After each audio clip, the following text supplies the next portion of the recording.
আসসালামু আলাইকুম। আজকে ৪ আগস্ট ২০২৪ রবিবার। তো আজকে আমরা আমার হাতে দুটি সংবাদপত্র রয়েছে। একটা হলো প্রথম আলো এবং সমকাল। এই দুটি সংবাদপত্র মূলত আমি আ এই দুটি সংবাদপত্র মূলত আমি বাসায় রেখে পড়ি। আর অন্যান্য সংবাদপত্রগুলো মূলত আমার আসলে অনলাইনে আ বেশিরভাগ সংবাদপত্র পড়া হয়। বাট আমি নিয়মিত বাসায় যে ২ টি পত্রিকা পড়ি সেটা হচ্ছে আপনার সমকাল এবং প্রথম আলো। আর নেটে আমি আ অনলাইনে যে পত্রিকাগুলি সবচেয়ে বেশি পড়ি তার মধ্যে আ আপনার মানবজমিন অন্যতম। এছাড়াও বণিক বার্তা, কালবেলা, কালের কণ্ঠ, তারপর হলো বাংলাদেশ প্রতিদিন, নয়া দিগন্ত সহ অন্যান্য আমি প্রায় ডেইলি স্টার সহ অন্যান্য পত্রিকাগুলি আমি অনলাইনে পড়ি। আজকে আবার আমি যদি সমকাল দিয়ে শুরু করি তাহলে সমকালের যে লিড নিউজটা সেটা আপনার একটা ছবি দেখতে পাচ্ছেন এবং ছবিতে আপনারা শহীদ মিনারের যে জনতার স্রোত সেটা আপনারা দেখতে পাচ্ছেন এবং তাদের লিড নিউজ হচ্ছে সরকারের পদত্যাগের এক দফা আমি আবারও দেখাচ্ছি সরকারের পদত্যাগের এক দফা দ্যাট মিনস হলো বাংলাদেশের মানুষের সামনে আর কোনো দফা বলে কোনো কিছু নাই এখন মাত্র একটাই দফা সেটা হচ্ছে সরকারের পদত্যাগ এবং এই সরকারের পদত্যাগ বলতে বোঝানো হচ্ছে আহ, শেখ হাসিনার পদত্যাগ এবং শেখ হাসিনার সমগ্র মন্ত্রিসভার পদত্যাগ এবং শেখ হাসিনা এবং সমগ্র মন্ত্রিসভার পদত্যাগ মানে হচ্ছে বর্তমান সংসদকে ভেঙে দেওয়া একটা জাতীয় সরকারের রূপরেখা তৈরি করে জাতীয় সরকার তৈরি করা এবং জাতীয় সরকারের অধীনে অথবা অন্তর্বর্তীকালীন সরকারের অধীনে আরেকটি নির্বাচনের ফেয়ার ইলেকশনের ব্যবস্থা করা এবং সেই ফেয়ার ইলেকশনের যে দল ক্ষমতা আসবে তাকে আবার আপনার সরকারের দায়িত্ব নিয়ে বাংলাদেশকে পরিচালিত করতে হবে। এবং এই পর্যন্ত আপনার জুলাইয়ের আন্দোলনের আজকে পর্যন্ত যে পরিস্থিতি এই টোটাল পরিস্থিতির জন্য দায়ী হচ্ছে আওয়ামী লীগ সরকার শেখ হাসিনার সরকার আর এই পরিস্থিতিতে যারা নেতৃত্ব দিচ্ছেন অথবা দিয়েছেন তারা হচ্ছে এই দেশের সাধারণ মানুষ ছাত্র জনতা এবং আপনার এখানে গতকালকে আমাদের প্রধানমন্ত্রী আপনার পেশাজীবীদের সাথে গতকালকে বৈঠক করেছেন এখানে আমরা দেখতে পাচ্ছি পেশাজীবীদের সাথে প্রধানমন্ত্রী বৈঠক করেছেন এবং বৈঠকে পেশাজীবীদের সঙ্গে প্রধানমন্ত্রী আন্দোলনকারীদের জন্য গণভবনের দরজা খোলা যেই কাজটি প্রধানমন্ত্রী চায়না থেকে যখন সফর করে আসলেন তখনই প্রধানমন্ত্রী করা উচিত ছিল আজকে প্রধানমন্ত্রী যখন ছাত্রছাত্রীদেরকে মা বাবা বলে খুবই আদর স্নেহ করে কাছে লাগার চেষ্টা করছেন এই চেষ্টাটা কিন্তু মাননীয় প্রধানমন্ত্রী তখন আপনি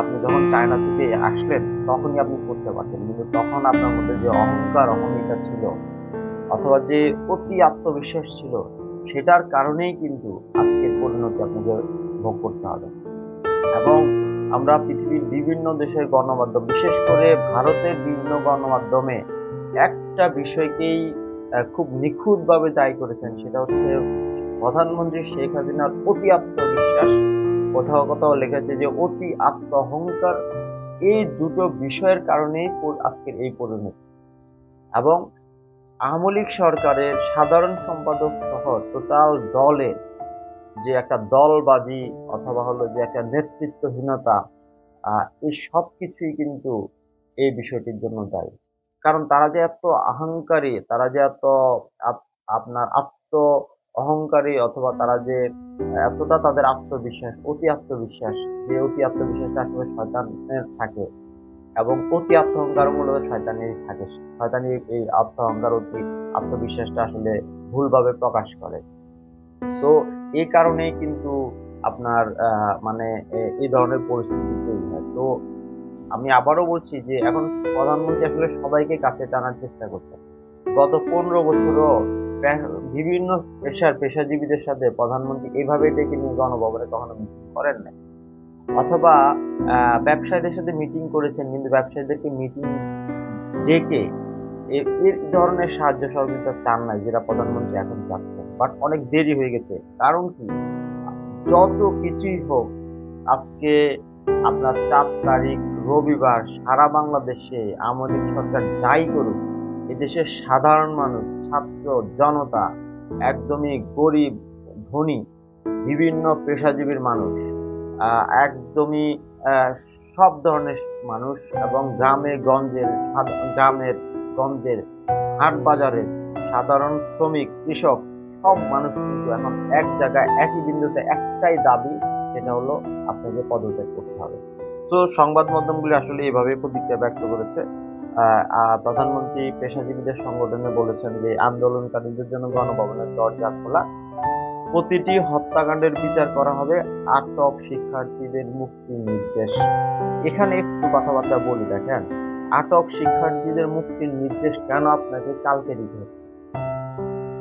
আটক শিক্ষার্থীদের গ্রেপ্তার করা হবে না, এই হুঙ্কার তো আপনি আগেই দিতে পারতেন আপনার আইন শৃঙ্খলা বাহিনীর সদস্যদের, কিন্তু আপনার সাধারণ সম্পাদক ওবায়দুল কাদের এই ছাত্রছাত্রীদেরকে হুঙ্কার দিয়েছেন যে এই ছাত্রছাত্রীদের তিনি প্রতিহত করবেন, দমন করবেন, সময় নির্ধারণ করে দিয়েছেন যে ছাত্রলীগ যুবলীগের ক্যাডারদের। এই বিষয়গুলি আপনার আজকের পরিণতির জন্য দায়ী।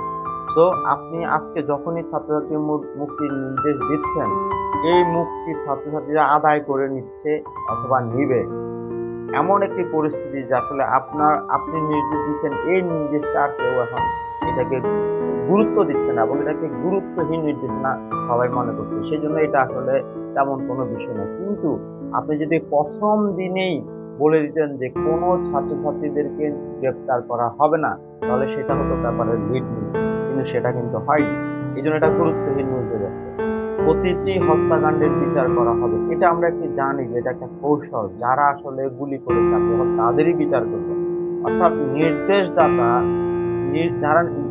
নির্দেশদাতা ছিলেন আপনার সরকার, আপনারা, এবং যারা নির্দেশ পালন করেছে এবং আপনি তাদেরকে এখন আবার বিচার করবেন। কিন্তু দুঃখজনক হচ্ছে আপনাকে এখন বলতে বিচার আপনি করবেন, কিন্তু একটা লোককে আপনি আজ পর্যন্ত গ্রেপ্তার হয় নাই। আর 12,000 ছাত্রছাত্রী সহ সাধারণ মানুষ, 12,000 মানুষ, এর মধ্যে অনেক মানুষ রয়েছে তাদের কোনো আসলে এই আন্দোলনের সাথে সম্পৃক্ততা ছিল না। এই 12,000 মানুষ গ্রেপ্তার হয়েছে সারা বাংলাদেশে, এবং এই 12,000 মানুষকে গ্রেপ্তার করার পরে শয়ে শয়ে মানুষকে আপনার গুলিবিদ্ধ হয়ে নিহত হয়েছেন, শহীদ হয়েছেন। তাদেরকে আপনার তাদের মৃত্যু নিশ্চিত করার পরে আপনি আজকে বলছেন যে গণভবনের দরজা খোলা, আপনি আজকে বলছেন যে আপনি মুক্তি নির্দেশ দিচ্ছেন ছাত্রছাত্রীদেরকে, আপনি হত্যাকাণ্ডের বিচার করা হবে। এই যে ফিউচার টেন্সে যে আপনি ভবিষ্যৎবাণীগুলি করছেন, এগুলি আজকে সাধারণ মানুষ গ্রহণ করবে না, এবং এই জন্যই এটা পেপারগুলিও, পত্রপত্রিকাগুলিও কিন্তু এটাকে খুব গুরুত্বহীন নিউজ হিসেবে এক কলামে আপনাকে ট্রিটমেন্ট দিয়েছে, আপনাকে কিন্তু লিড নিউজে আনেনি। কিন্তু আপনি যদি প্রথম দিকে এই কাজগুলি করতেন, তাহলে আপনি লিড নিউজে আপনার এই বক্তব্যগুলি অবশ্যই স্থান পেতেন। তারপর আমরা দেখব যে সরকারের এক দফা পদত্যাগের দাবিতে গতকাল কি ঘটেছে। আপনি দেখেন কেন্দ্রীয় শহীদ মিনারের জনসমুদ্র আসলে কি, সেটা আওয়ামী লীগ সরকারের মন্ত্রীদেরকে অবশ্যই বোঝা উচিত। জনসমুদ্র কাকে বলে, অথবা আপনার স্যাটেলাইটের ছবিগুলি বিশ্লেষণ করে দেখেন জনসমুদ্র কাকে বলে। সারা পৃথিবী দেখেছে স্যাটেলাইটের দিয়ে আসলে কি পরিমাণ মানুষ এখানে হয়েছে, এবং সারা পৃথিবীতে এটা আসলে আজকে এই বিষয়গুলিকে গুরুত্ব দিচ্ছে, এবং এই আন্দোলনের সবাই কাঁধে কাঁধ মিলিয়ে একাত্মতা প্রকাশ করে। সারা দেশে বিক্ষোভ, উত্তাল, সর্বাত্মক অসহযোগের ডাক। সারা দেশে ঢাকা রাজধানী, বিভাগীয় শহর সহ আমাদের জেলা, উপজেলা এবং প্রতিটি গ্রামে, হাট বাজারে সর্বাত্মক অসহযোগের আন্দোলন শুরু হয়েছে, এবং এই অসহযোগের ডাক দিয়েছেন আমাদের ছাত্রছাত্রীরা, এবং সারা দেশের বয়োবৃদ্ধ, আবাল বৃদ্ধ বনিতা সবাই কিন্তু এই অসহযোগের সাথে কাঁধে কাঁধ মিলিয়ে, কণ্ঠে কণ্ঠ মিলিয়ে কিন্তু সবাই আজকে যোগ দিয়েছে এবং অসহযোগ পালন করবে। তো সর্বাত্মক অসহযোগের পূর্ণ নির্দেশনা, এটা নিয়ে আমি আরেকটি ভিডিও করছি। ঢাকার বাইরে কয়েকটি স্থানে ব্যাপক হাঙ্গামা, 2 জন নিহত হয়েছেন, সেটা আমরা বলবো। মিরপুর, রামপুরা, বাড্ডা, উত্তরা সমাবেশ, রাজধানীর স্লোগান মুখর। ক্ষুদ্র মিছিল দেখে আজকে বিশাল জমায়েত, সেটা হলো রামপুরা, বাড্ডা। বিশেষ করে আমি ধন্যবাদ দিব বিশেষ করে ইস্ট ওয়েস্ট ইউনিভার্সিটি এবং ব্রাইট ইউনিভার্সিটির ছাত্রছাত্রীদেরকে, যে তাদের গণজমায়েতে রামপুরা, বাড্ডা ইতিহাসের মধ্যে একদমই মুক্তিযুদ্ধের পর ইতিহাস হয়ে থাকলো রামপুরা বাড্ডার এই জনসমুদ্র, এবং রামপুরা বাড্ডা এলাকার ছাত্রছাত্রীরা এই গণ আন্দোলনে অনেক ছাত্রছাত্রী নিহত হয়েছেন, অনেকের নাম আমরা জানি, অনেকের লাশ নিহত হওয়ার পর রাস্তা থেকে গুম হয়ে গেছে অথবা রাস্তা থেকে তুলে নিয়ে যাওয়া হয়েছে, এমন ঘটনাও কিন্তু ঘটেছে। এখানে ছোট করে একটি নিউজ আসছে, সেটা হলো আজ মাঠে নামছে আওয়ামী লীগ। আজ মাঠে নামছে আওয়ামী লীগ। ছাত্রছাত্রী আজ মাঠে যেভাবে নামুক না কেন, আমরা মনে করি আওয়ামী লীগ অনেক দুর্বল একটি দল এবং এই দলের লোকজন আজকে মাঠে থাকবে না। কারণ কি, এটা আমি এই জন্য বলছি, পত্র পত্রিকা বিশ্লেষণ করে, পরিস্থিতি পর্যবেক্ষণ করে এবং গত 1 মাসের আন্দোলন পর্যবেক্ষণ করে আমি নিজে বলছি, আওয়ামী লীগের বেশিরভাগ নেতা মাঠে থাকবে না। কারণ হচ্ছে আমরা দেখি যে তারা আসলে এলাকাতেই নেই, মাঠেই নেই, অনেকে বিদেশে পাড়ি জমিয়েছে। ওকে, সো তারা আসলে মাঠে সেভাবে অবস্থান নিতে পারবে না। চট্টগ্রামে শিক্ষামন্ত্রী মেয়র আমির খসরুর বাড়িতে ভাঙচুর, আরেকটি নিউজ আসছে, নিউজটা আমরা দেখি। চট্টগ্রামে ত্রিমুখী সংঘর্ষে নিহত 1, গুলিবিদ্ধ 4, এমপি মহিউদ্দিন বাচ্চুর কার্যালয়ে ভাঙচুর।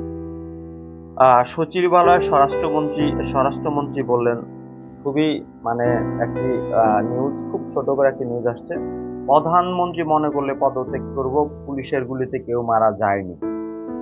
দেখেন, একই ব্যাপারে যখন আসছে একজন মারা গেছে, আরেকটি ব্যাপারে আসছে 2জন মারা গেছে, ওনার কাছে নিউজ হচ্ছে মানে পুলিশের গুলিতে কেউ মারা যায়নি। দ্যাট ইজ আমাদের স্বরাষ্ট্রমন্ত্রী এ হচ্ছে অবস্থা।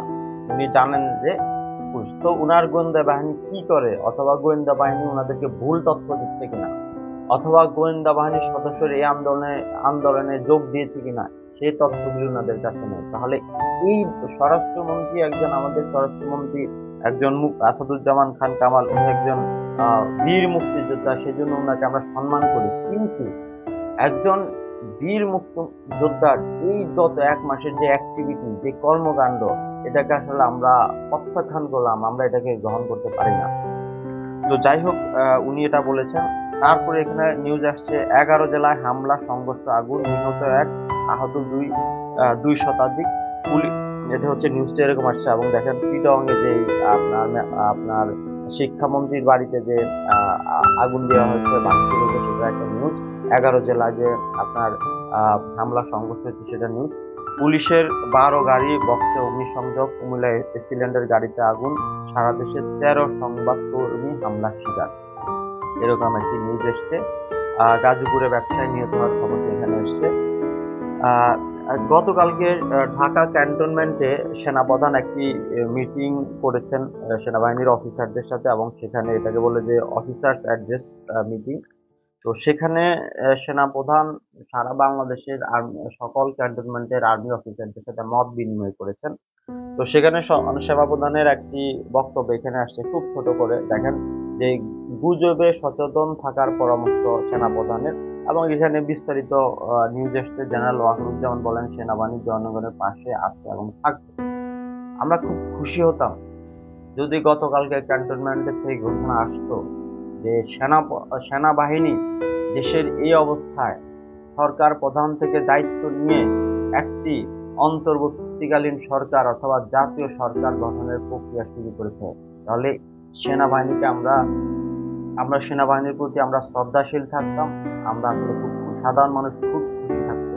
কিন্তু সেনাবাহিনী সেই ভূমিকা না নিয়ে সেনাবাহিনী এখন একটি কৌশলী ভূমিকা আছে, যেই কৌশলী ভূমিকার কারণে আরো অনেক মানুষ কিন্তু হতাহত হতে পারে।